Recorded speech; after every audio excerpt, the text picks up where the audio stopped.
What's up, my brothers? We got another request for you. A gentleman is asking about his toxically controlling mother. Let's hop right into it. It says, greetings, bro. I want to start off by saying that I really love your channel. Personally identify as a MGTOW.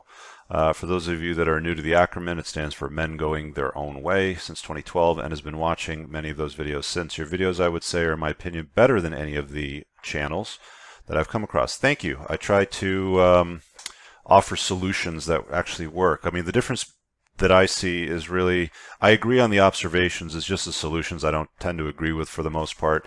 I like to look at things with a slightly different lens, but let's carry on. Also, to further tell you more about myself, I'd like to mention that despite being born and raised in the US, I don't come from a typical Western background, but a Pakistani one. The reason why I mention this is because I want Western men to know when it comes to women, there is no Eastern solution, as a lot of Western men may assume. Dude, I'm glad you pointed that out because I've talked about that so many times. A lot of guys will send me messages, emails, even done requests in the past where they think that they're going to find some magical unicorn in Asia or Latin America or some, random place like that where toxic feminism hasn't infiltrated the women yet or something. So thank you.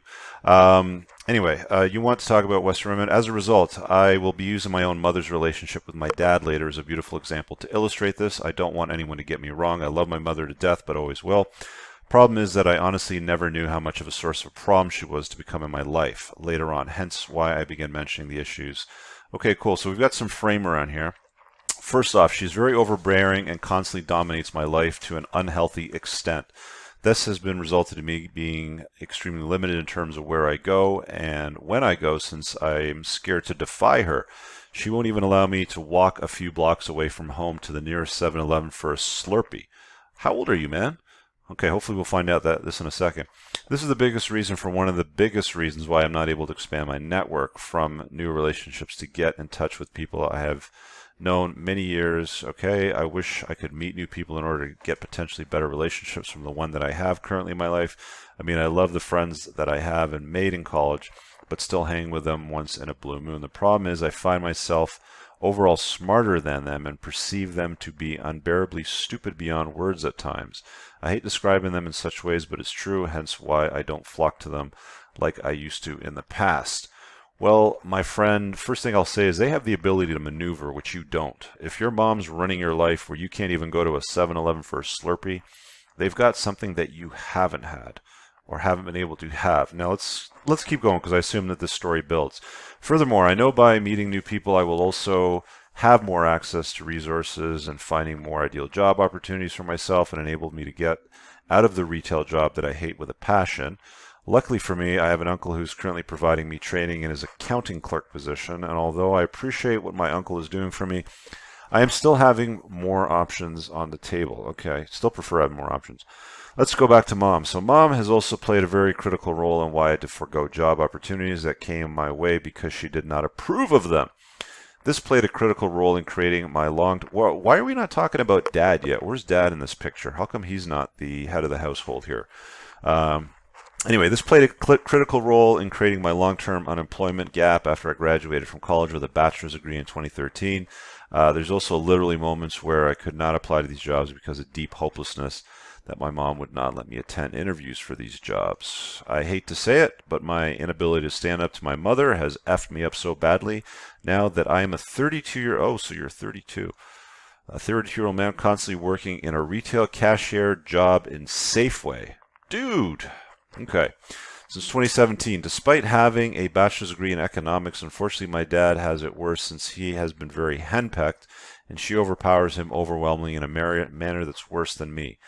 Even if we as father and son want to go out to meet new people in order to take baby steps to creating successful business, they can help us produce a lot of revenue. My mother would still execute her caging powers and ability on both of us. Okay.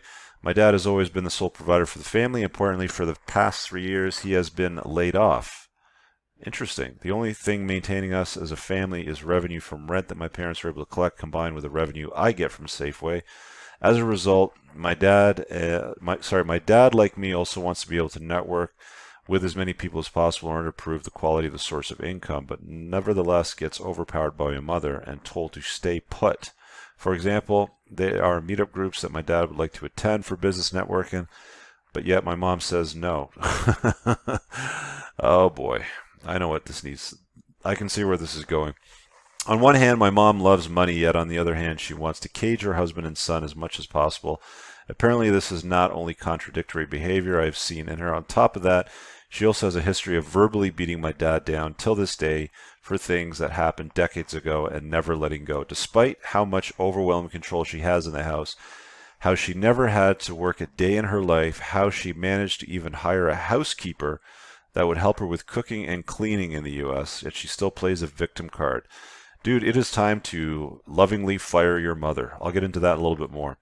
One time she even started blabbering about how my dad reduced her to slave, making her work day and night, alluding to household work she had to do. See, slave work. She hasn't worked a day in her life and she's complaining about being a slave and has had assistance with a housekeeper or a cook or whatever this is, and your dad's not working? She sounds like a real slave to me, right? Come on, give me a break. One blathering. Okay, she also has a massively difficult time accepting personal responsibility for any wrong she does, utters from her mouth, if confronted, too much for her wrong actions.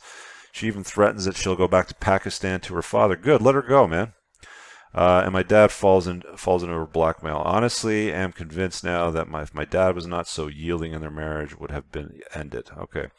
My mom also is not too long ago basically stated that if she was not culturally indoctrinated to stay married and not divorce, she would have divorced my dad and taken most of his assets. Again, to my Western brothers, I say, guys, always remember women. Women are women first, and there is no Eastern solution. There you have it, fellas. What can I do to get out of this hellhole? The only ideal, best solution I can think of is moving out of the house with roommates. Yes, immediately at 32. Why the hell are you still living in this nutty situation? But that's where I'm having a problem. What if these roommates end up being a massive nightmare? How much worse can roommates be than what you're living in right now? Honestly, you could room up with a stripper and a crackhead and still be in a better scenario than what you're living right now. Anything would be an upgrade. In fact, why do you even need roommates? I mean, like if you're basically paying the bills around the house with your income because your mom or dad isn't working, move out, right? I mean, you've got to have the income to take care of yourself. I don't know, man. I'm lost and would love to know your thoughts. What can I or any man who's stuck in the situation, am I at the hands of a dominatrix controlling mother, do? Apparently, I live in San Francisco Bay Area and it's really expensive here to afford rent on your own. All right, Shake. Here's what you got to do. You're going to have to lift up your skirt and grab your nuts and become a man. This is insane. This is the dumbest thing any guy could put himself through. Like, you claim to be a MGTOW, right? Any man worth any salt is going to go his own way and not tolerate this nonsense. It's time for you to grow up and move the hell out of the family household and start living your life for you. That's what a man going his own way would be doing. They would be living their life for themselves and not tolerating the abuse from their mother and watching them henpeck or browbeat the crap out of their father like she's doing. I don't know what else to say to you, dude. It's time to move on. It is not incumbent upon you to change her behavior, to modify her behavior, to even hold up a mirror to show her where she's going wrong. Like you've noticed, she won't take ownership for any of that. She's threatened to leave and go back to Pakistan and live with her daddy. Let her go. Let her see what it's like back in Pakistan living with her daddy and see if it's any better than living in the wonderful United States. That's my view on it. It's time for you to move onwards and upwards. Working at Safeway is not going to give you any kind of level of fulfillment or happiness in your life. You've got a degree. Start using it. I don't know what you're doing on a day-to-day basis, checking the clock in this safe environment. I'm not even calling it a safe environment because it's not. What you're doing, let me just sum it up this way. You're a man. It is incumbent on you to put a dent in the universe for you to feel fulfilled. You know, the whole Maslow's hierarchy of needs, the very top of the pyramid is a self-actualization. You're never going to get there. You're playing not to win. There's a difference between, you're playing not to lose is what you're doing. There's a difference between playing to win and playing not to lose. And you're on the bottom end of the scale of playing not to lose. So just marinate on that for a bit. Let that settle in. You're not doing anything to have any impact on yourself and your life. All you're doing is you're fulfilling some insane prophecy to facilitate some controlling mechanism that she's got. Get the hell out of there. That's all I got to say on this one, brother. It's silly that you even have to ask this question. Again, any guy worth his salt that's really going his own way would have checked out of this scenario a long time ago, and I encourage you to do the same.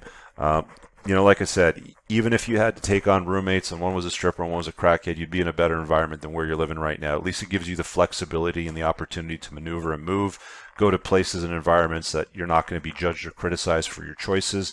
This woman is a disaster. Get her out of your life, lovingly move on. I'm not saying that, you've got to tell her to pound sand or anything like that, but it's incumbent on you to enforce boundaries, and you're not enforcing any boundaries. This woman is running your life and your dad's life, and that's nonsense. And that's my message to you, guys. Dude, just move on. Peace.